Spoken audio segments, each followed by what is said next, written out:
예, 제가 그 제목을 달고요. 상당히 좀 고민을 좀 많이 했었습니다. 혁신이라는 이름을 좀 거창한 이름을 붙여서 오늘 어떻게 설명을 해야 될까 고민을 많이 해봤는데, 다행히 지라7은 새로 나온 지라7은 기존에 나왔던 제품들과 달리 그동안 아틀라시안이 갖고 있던 많은 노하우들을 집약을 해서 제품을 만들었고요.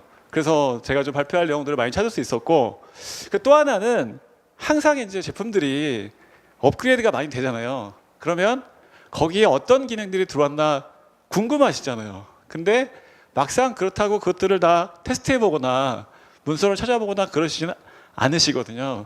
그래서 제가 막 그것들을 요약을 해봤습니다.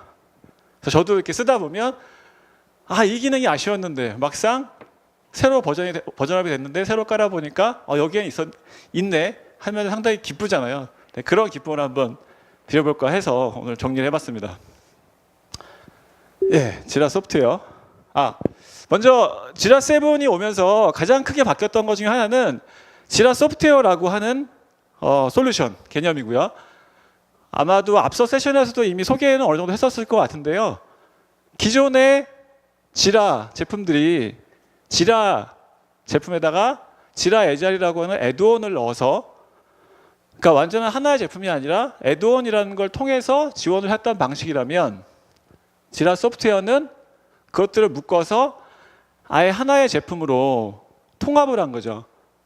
그래서 소프트웨어 개발에 필요한 거의 모든 것들, 뭐 애자일 보드 관리라던가 아니면 프로젝트에 대한 관리, 그리고 버전 관리, 이슈 트래킹, 이런 것들을 모두 하나의 제품에 담았습니다. 그러니까 애드온으로 했었을 때 물론 애드온으로도 거의 완벽하겠지만 하나의 제품이 아니어서 다소 불편했던 것들, 그런 것들을 다 넣어서 하나의 제품으로 만들었고요. 그래서 아틀라시안에서 이 지라 소프트웨어를 가지고서 여러분들에게 드리고 싶은 건 뭐냐면, 소프트웨어 개발에 대한 모든 것들은, 프로젝트 관리에 대한 모든 것들은 지라 안에서 다 하자. 그리고 관련된 도구가 있다면 지라에 붙여서 쓸 수 있게 해주자라고 하는 거죠. 그러니까 단지 프로젝트에 참여한 사람들은 브라우저 하나로 지라 소프트웨어에 접속해서 사용을 하시게 되면 내 개인의 태스크가 뭔지도 알 수 있고 프로젝트의 전반적인 진행 상태도 알 수 있는 그런 개념이라는 거죠. 예, 보시는 그림은 애자일 방법론을 가지고서 이제 포스트잇을 통해서 이렇게 줄을 그으면서 단계를 만들어가면서 진행 사항을 체크하는 거잖아요. 보시기에는 다소 좀 복잡해 보일 수도 있고 다소 지저분해 보일 수도 있지만 저는 아주 사랑하는 모습입니다. 사실 지라는 이런 것들을 이제 온라인상으로 이런 기능들을 제공을 하고 있어요. 애자일에 필요한 어떤 관리 절차를 브라우저 상의 온라인 도구를 통해서 제공하고 있는데, 제가 정말 당부드리고 싶은 말씀은 그냥 처음부터 지라와 같은 그런 온라인 툴에 있는 기능부터 먼저 보는 것보다는 정말 이런 식으로 포스트잇을 직접 붙여보고 진행이 되면 다음으로 넘어가 보고, 또 위에 보면 이렇게 사진도 있죠. 누가 담당하고 있는지, 또 시간은 어떻게 사용이 되고 있는지, 그런 것들을 수동으로 이렇게 관리를 하고 있잖아요. 사실 이런 것들이 몸에 익숙해져야 지라라고 하는 온라인 툴이 제공하고 있는 좋은 기능들을 더 잘 사용할 수 있을 거라고 저는 생각을 하고 있습니다. 예, 좀 이제 깔끔해졌죠. 예, 지라 소프트웨어는 이런 식으로 브라우저 상에서 앞서 보셨던 그런 포스트잇을 넘기는 그런 기능들을 이렇게 마우스 드래그 앤 드랍으로 넘길 수 있게 이렇게 만들어 놨고요. 이런 것들이 이제 그동안 아틀라시안이 만들어왔던 지라 관련된 소프트웨어들의 노하우들을 다 한 대에 모아서 만든 솔루션이라는 거죠. 그래서 지라를 통해서는 이 보시는 거는 이제 스크럼 애자일 보드인데요. 이 애자일 보드를 통해서 앞서 보셨던 포스트잇으로 하던 그런 동작들을 온라인상에서 마우스로 드래그 앤 드랍으로 옮긴다던가, 또 여기 보시면 이제 스윕 레인 같은 기능인데요. 연관된 이슈들을 하나의 레인에 배치함으로써 일관된 모습을 볼 수 있게 해주는 거죠. 네, 그런 식의 기능들을 전부 다 온라인상에, 즉 브라우저 상에 구현을 했습니다. 그래서 이 보드를 또는 이제 지라 소프트웨어에 있는 기능들을 잘 쓰는 게 프로젝트 관리를 효과적으로 하는 방법인데요. 여기서 보면은 이런 이제 이슈들을 온라인상으로 관리하는 방법, 또는 이제 왼쪽에 다양한 메뉴들을 배치를 하고 있고요. 이것들이 이제 실제 사용하시다 보면 여러 프로젝트들을 왔다 갔다 하던가 많은 화면들을 왔다 갔다 하게 되는데, 이 화면상에서만 멈춰 있어도 프로젝트에 대한 모든 것들을 파악할 수 있게 그런 기능들을 제공을 하고 있습니다. 그래서 프로젝트 관리에 필요한 다양한 메뉴들을 왼쪽에 모두 다 제공을 하고 있고요. 그리고 저 같은 경우에 자주 많이 쓰는 기능 중에 하나인데, 앞서 그 포스트잇을 보시면 포스트잇이 이렇게 덕지덕지 붙어 있죠. 이유가 뭘까요? 많아서 그런 거잖아요, 태스크들이. 당연히 이 애자일 보드 상에도 이 태스크들이 많아지게 되면 한눈에 안 들어오거든요. 그러면 퀵 필터 같은 걸 만들어서 내가 보고자 하는 부분만 보는 거죠. 즉 뭐냐면, 지라를 사용해서 프로젝트를 하시는 모든 분들이 당연히 지라를 통해서 프로젝트의 공통적인 정보를 다 공유를 하세요. 다 보게 돼요. 진척이 어떻게 되고, 내가 하는 일은 뭐고, 현재 리스크는 뭐고. 하지만 실제 작업을 하다 보면 그렇게 모든 사람들이 다 같은 뷰, 하나의 뷰를 볼 수는 없거든요. 나만의 뷰가 필요하게 되거든요. 그래서 그런 것들을 퀵 필터 같은 기능을 통해서 내 이슈만, 또는 뭐 지원이 많이 된 것만, 그런 것들만 모아서 다시 이렇게 애자일 보드를 구성을 할 수 있습니다. 예. 두 번째는 이제 백로그고요. 아까 온라인상에서 질문이 하나 왔었는데, 이제 칸반 보드도 백로그가 칸반 보드의 백로그가 언제 지원이 되느냐라고 질문을 주셨는데, 제가 조금 착각을 했는데, 그러니까 7 버전부터 칸반 보드에도 백로그 기능이 지원이 되긴 돼요. 근데 문서를 좀 더 자세히 읽어보니까 아직은 클라우드에서만 지원을 한다고 되어 있더라고요. 그래서 이 백로그 기능은 서버에 설치하는 버전에서는 아직은 스크럼 보드에서만 지원을 하고 있습니다. 그래서 이 백로그는 아시는 것처럼 이번 프로젝트에서 해야 할 일들을 태스크로 정의하는 거잖아요. 태스크가 너무 크면 그것들을 쪼개서 스토리나 뭐 서브 태스크나 이런 단위로 나누게 되고요. 그래서 그런 것들을 이렇게 이제 백로그라고 하는데 입력을 하고, 말하자면 이제 내가 일할 항목들이 어떤 유리상자 같은 데 이제 담겨 있는 거죠. 여기서 하나씩 꺼내서 실제 일을 시작을 하게 되죠. 그리고 이 과정에 이 태스크가 어떤 특성을 갖고 있는지, 예를 들어서 난이도가 어떨지, 그러니까 스토리 포인트 같은 거 입력을 한다던가 그런 것들, 또는 이제 이 기능은, 이 이슈는 언제까지는 해결이 돼야 돼, 뭐 듀데이트를 입력한다던가, 또는 어느 버전에 릴리즈가 될 거야 라고 하는 것들을 모두 입력을 해서 이렇게 백로그를 만들게 됩니다. 이렇게 만든 것들은 이제 바로 프로젝트에서 사용하는 어떤 이제 계획이 되는 거잖아요. 요거는 이제 지라에 들어있는 정식 기능은 아니고 애드온으로 되어 있는 건데, 간트 차트 애드온이고요. 잠깐 보여드린 이유는, 조금 전에 보셨던 그런 이슈들에 보면은 다 진행 날짜, 언제까지 마무리돼야 돼, 누가 담당해야 돼, 또는 이슈와 이슈 간의 연관 관계들이 있잖아요.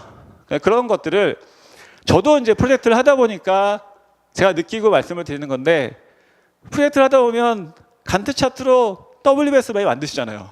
근데 그걸 보통 어디다 만들어요? 엑셀에다 보통 만드시잖아요. 좋긴 좋은데 문제는 뭐냐면, 내가 실제로 작업을 하고 있는 이슈와 엑셀이 동기화가 안 된다는 거죠. 하지만 지라 소프트웨어는 그런 이슈 트래킹에 대한 모든 기반을 제공하고 있기 때문에, 그 기반 위에 이런 이제 간트 차트 애드온을 넣으면, 여기 보시는 간트 차트에 들어가는 이런 하나의 줄들이 실제 제가 지라에서 하는 이슈들이에요. 이슈들이 언제 시작했고 언제 끝났고, 그런 것들이 인터랙티브하게 온라인상으로 계속 업데이트가 된다는 거죠. 그래서 이런 것들을 통해서 프로젝트 관리를 조금 더 효율적으로 할 수 있을 듯 합니다. 그러니까 어떻게 보면 이제 지라에 자체에 들어있는 이슈들은 상당히 많기 때문에, 그것들을 다 한 번에 간트 차트에 넣으면 내용이 너무 많지만, 간트 차트에서 그런 것들을 이제 하이드해서 하게 되면 굳이 별도의 그러니까 PMS에서 하는 굳이 별도의 WBS를 만들지 않고서도 프로젝트의 어떤 플랜을 관리하고 작성하실 수 있다는 거죠. 그렇게 이제 백로그가 생기고 나면 이제 스프린트를 시작을 하죠. 앞서 보셨던 이제 지라 소프트웨어 화면하고 동일하기 때문에 여기서 많은 설명은 드리지 않겠습니다. 그래서 한눈에 이슈들이 아직은 이제 업무에 들어가기 전 진행 중, 진행이 완료돼서 리뷰를 하고 있는 중, 완전히 종료된 이런 식으로 이제 이슈들이 진행되고 있는 것들을 애자일 보드, 여기 보시면 스크럼 보드를 통해서 한눈에 볼 수 있는 이런 화면을 제공을 하고 있습니다. 그리고 이제 또 하나는 릴리즈 기능인데 사실 이거는 저도 이제 실제 고객을 만나보고 얘기를 하다 보면 릴리즈와 버전을 얘기하면 그걸 꼭 써야 되나요? 라고 물어보시는 경우가 사실 더 많아요. 이게 많이 익숙한 기능은 아니지만 소프트웨어를 출시하다 보면, 소프트웨어를 개발하다 보면 최종 산출물은 결국 소프트웨어 결과물이잖아요. 만든 결과물이잖아요. 그런 것들을 만들 때 물론 한 번에 1.0 딱 찍고 정식 버전이 나올 수도 있지만 그 사이에 계속 뭔가 사용자들이 테스트할 수 있게 0.1 버전, 0.5 버전, 알파 버전 이렇게 만들 수도 있고 그리고 나서 또 정식 버전 1.0, 2.0 이렇게 할 수도 있잖아요. 그런 것들을 할 때 또 과거에 하듯이 그냥 뭐 종이에 쓰거나 문서에 쓰거나 이런 게 아니라 그런 것들을 지라 소프트웨어 내에서 관리할 수 있게 이런 것들을 제공을 해주고요. 보시는 것처럼 여기 나오는 내용들이 이번에 출시될 버전, 이번에 만약에 이제 베타 버전을 내놓을 건데 이 베타 버전이 현재 사실 우리가 알고 싶은 건 그거잖아요. 프로젝트가 잘 되고 있는가 안 되고 있는가잖아요. 그러면 이번에 출시할 버전이 문제가 있을까 없을까 거기에 관심이 많을 거거든요. 그럼 그런 것들을 일일이 개별적으로 인터뷰를 해가면서 파악할 거냐? 아니란 거죠. 이렇게 숫자들을 통해서 현재 총 몇 개의 이슈가 있었는데 완료된 거는 뭐 20개, 진행 중인 건 82개, 문제가 있는 거는 15개 이런 식으로 숫자를 통해서 우리가 직관적으로 알 수 있는 숫자를 통해서 한눈에 보여줌으로써 그리고 또 이제 릴리즈나 버전 관리에 필요한 모든 것들을 또 이 화면에서 제공을 하기 때문에 역시 지라 소프트웨어를 이용하게 되면 소프트웨어 개발에 필요한 또는 프로젝트 관리에 필요한 모든 것들을 하나의 도구로서 제공을 하고 있습니다. 그리고 마지막으로 이제 리포트죠. 그러니까 스프린트가 끝나거나 또는 프로젝트가 끝나고 나면 이러한 리포트를 통해서 앞서 이제 옐로우 금융에서 오셨던 팀장님께서 발표해 주셨듯이 리포트를 뽑을 때 좀 어떤 항목을 넣어서 뽑아야 될지 중요한 요소겠지만 그런 것들을 적당히 넣어서 뽑게 되면 스프린트마다 점점 생산성이 올라가는지 떨어지는지 아니면 이번 프로젝트는 다른 프로젝트에 비해서 좋은 결과가 나왔는지 안 나왔는지 이런 것들을 그래프를 통해서 한눈에 알 수 있다는 겁니다. 그래서 여기까지가 지라 소프트웨어에 대한 지라 7의 가장 이제 큰 변화였던 지라 소프트웨어에 대한 내용 설명드렸고요. 여기서부터는 이제 지라 7에 새로 들어온 기능들에 대해서 몇 가지 좀 이렇게 카테고라이즈를 해서 설명을 드릴까 합니다. 첫 번째 먼저 지라 소프트웨어라고 하는 개념이 생겼다 그랬죠. 그래서 프로젝트 안에 또는 이제 지라 안에 이제 애자일이라고 하는 게 완전히 들어왔어요. 그래서 지라를 만들게 되면 처음에 이제 지라 7을 설치하고 나시면 조금 당황스러운 것 중에 하나가 지라 소프트웨어와 지라 코어를 이제 분리해서 관리를 하시게 돼요. 그러니까 지라 소프트웨어를 도입을 하시면 모든 라이센스를 다 지라 소프트웨어로 하실 수도 있지만 물론 그게 일반적이긴 하지만 예를 들어서 이럴 수도 있는 거죠. 어떤 개발자들은 또는 이제 개발팀은 지라 소프트웨어 기반으로 애자일 모드를 쓰고 그리고 현업에 계신 분들은 그냥 익스트랙팅만 한다. 그러면 소프트웨어 버전 라이센스 일부 또는 코어 버전 라이센스 일부를 섞어서 쓰시기도 합니다. 그래서 그것들을 설정을 할 수 있게 먼저 선택을 하게 하고 있습니다. 그래서 그게 이런 내용이고요. 두 번째로 이제 프로젝트를 생성할 때도 아예 그 프로젝트가 애자일 관련된 프로젝트인지 아니면 일반 프로젝트인지를 선택을 할 수 있습니다. 보시는 것처럼 지라 코어, 애자일이 없는 부분에서는 비즈니스 프로젝트라고 하는 것들을 만들 수 있고요. 그리고 지라 소프트웨어 이제 라이센스를 사용하는 유저들은 소프트웨어 프로젝트라고 해서 애자일 기능이 포함된 프로젝트를 만들 수 있고 이것들을 선택을 할 수 있게 돼요.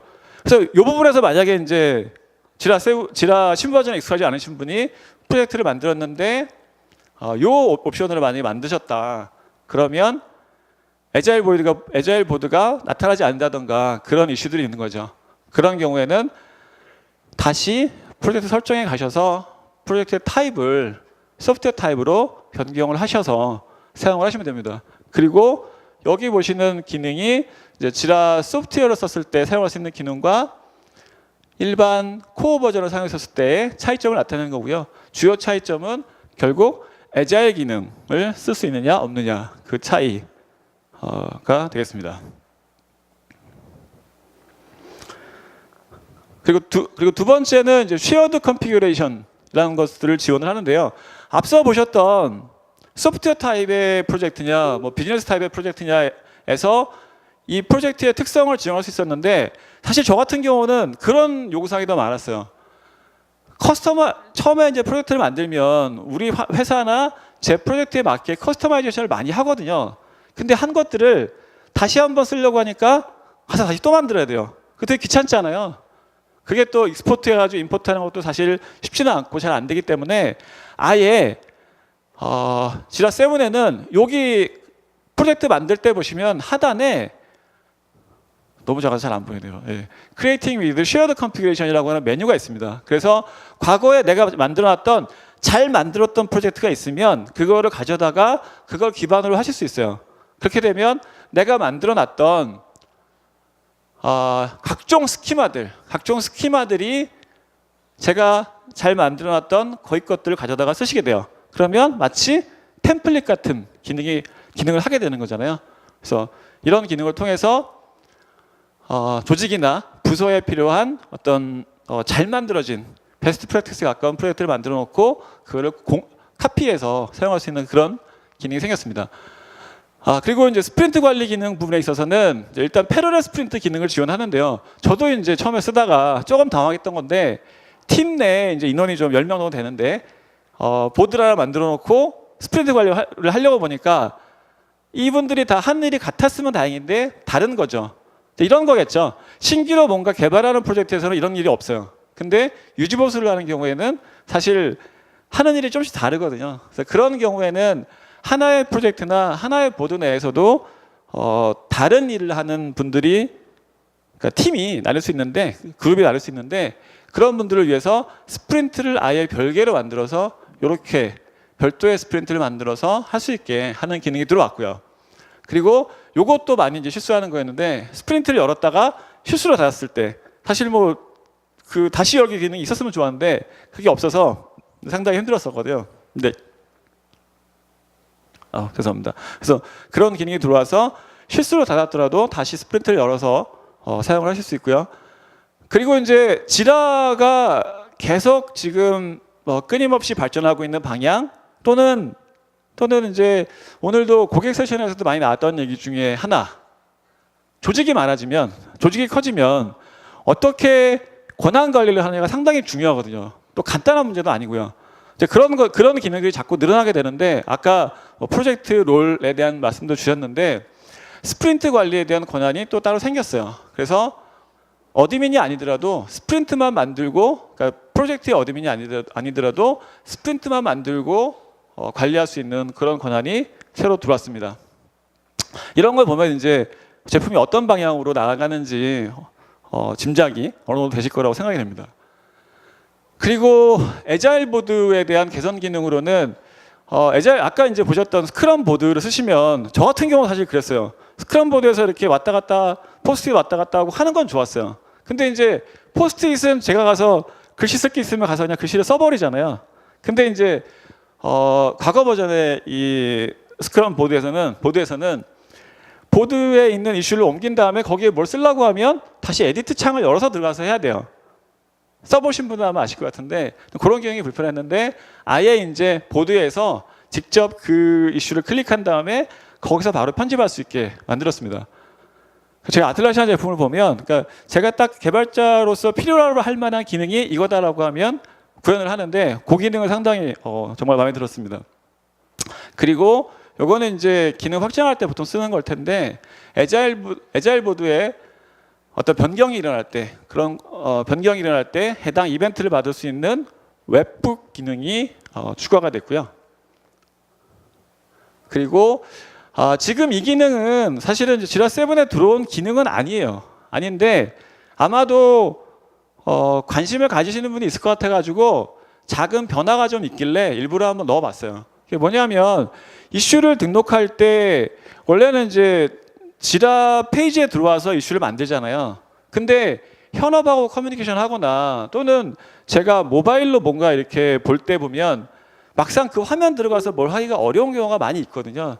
그럴 때 지라는 이메일 핸들러를 지원을 하거든요. 무슨 말이냐면 이메일에 특정 계정을 만들어 놓고 거기에서 이메일을 꺼내서 타이틀에 이슈 아이디가 박혀 있으면 그 이슈에다가 코멘트를 달거나 또는 이슈가 없으면 새로운 이슈를 만들던가 하는 그런 기능이 들어있어요. 이메일 핸들러 기능이. 그리고 거기에 들어가는 내용들을 메일의 내용을 선택적으로 골라서 어떤 내용을 기준으로 코멘트를 달겠다 이런 것들을 하는 기능이 있는데 그 기능이 이제 지라 소프트웨어라고 하는 새로운 개념이 생기면서 여기에 이런 작은 변화가 좀 생겼어요. 그래서 아까 지라 소프트웨어, 뭐 지라 코어 이런 부분들이 있었는데 그런 이제 애플리케이션 액세스 부분이 반드시 지라 소프트웨어로 할당이 되어야 되고요. 그리고 신규 사용자가 들어왔을 때는 해당 기능을 반드시 줘야만 이메일로 프로젝트를 생성하고 관리할 수 있는 기능이 사용 가능하게 됩니다.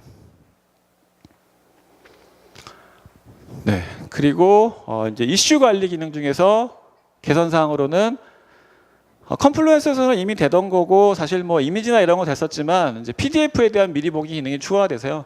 이렇게 그냥 지라에서 어태치먼트를 누르면 PDF를 다운받지 않고 바로 프리뷰 기능으로 볼 수도 있고요.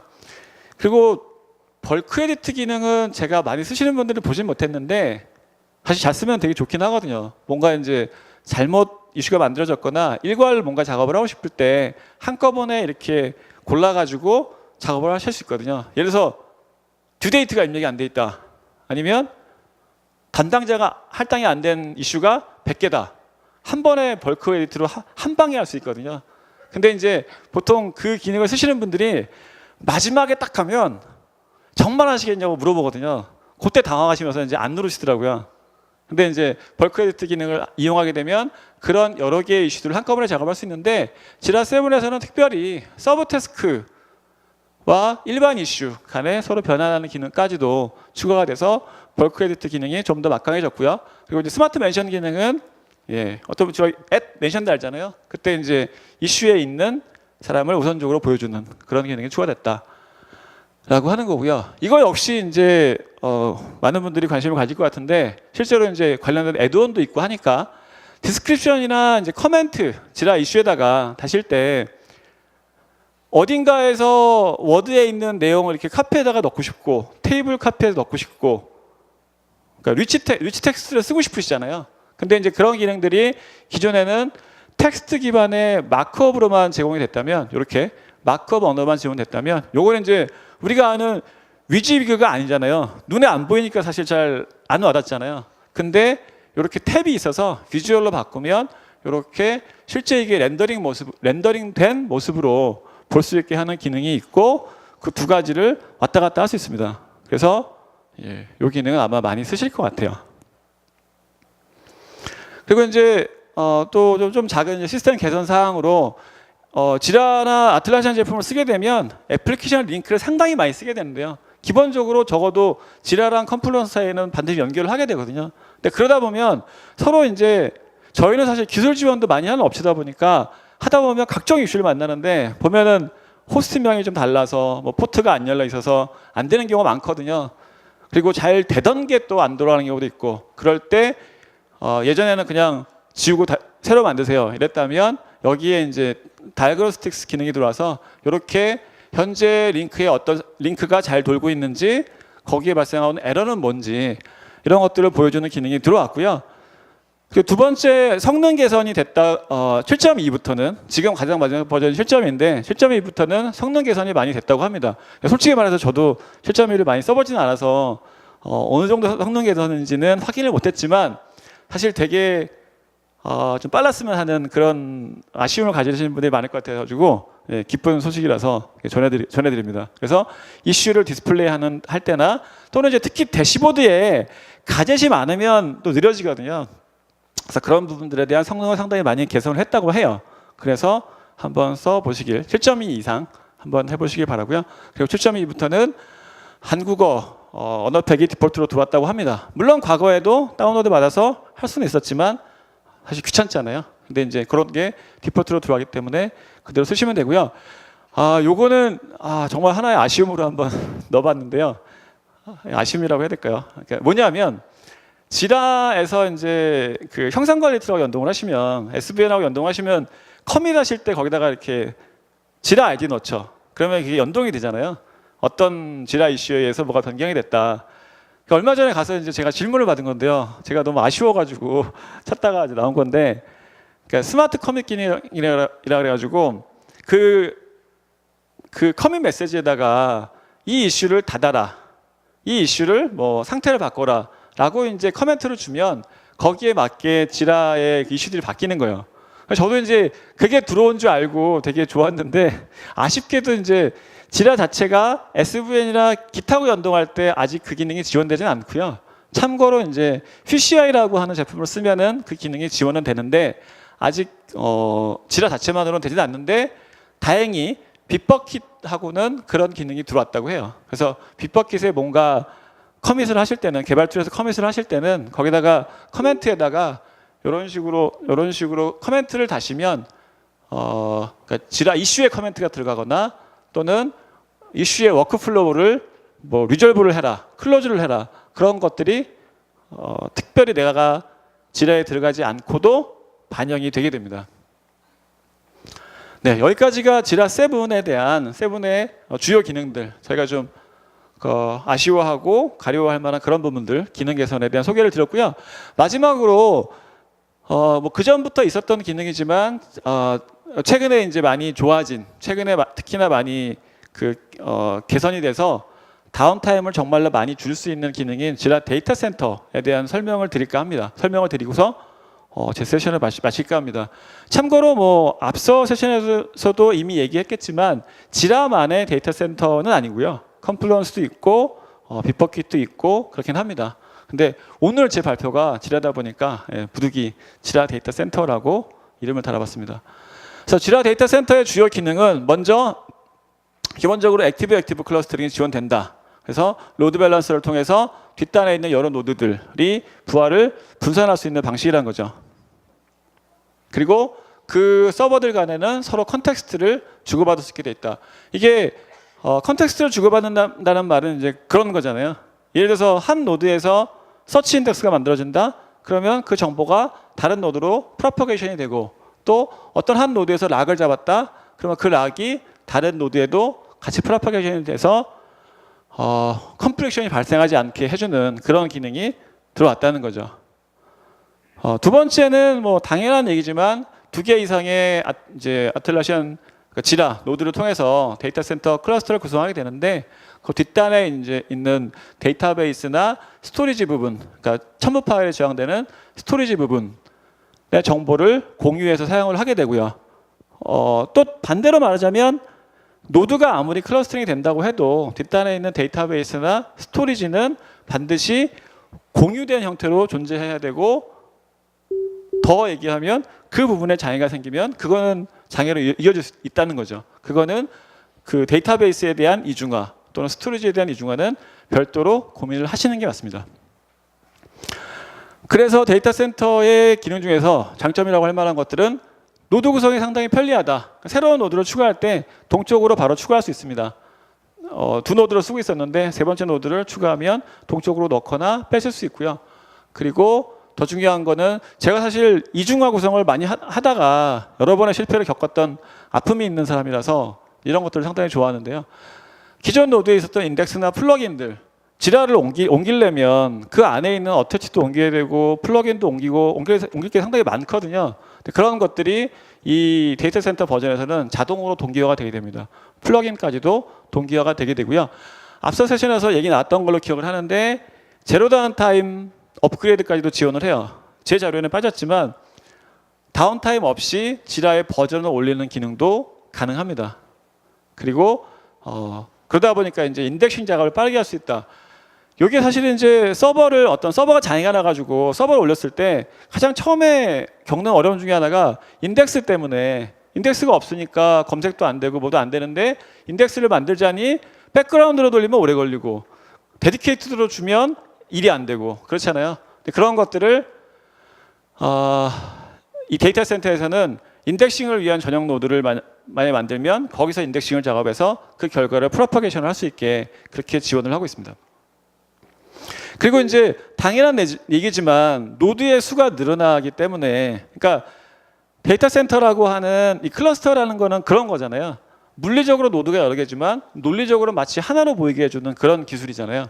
그래서 노드의 개수가 늘어나게 되는데, 노드의 개수가 늘어날 때 그러면 얼마나 성능이 올라가느냐. 여기 나온 것처럼 원노드일 때, 여긴 지라인데요. 예.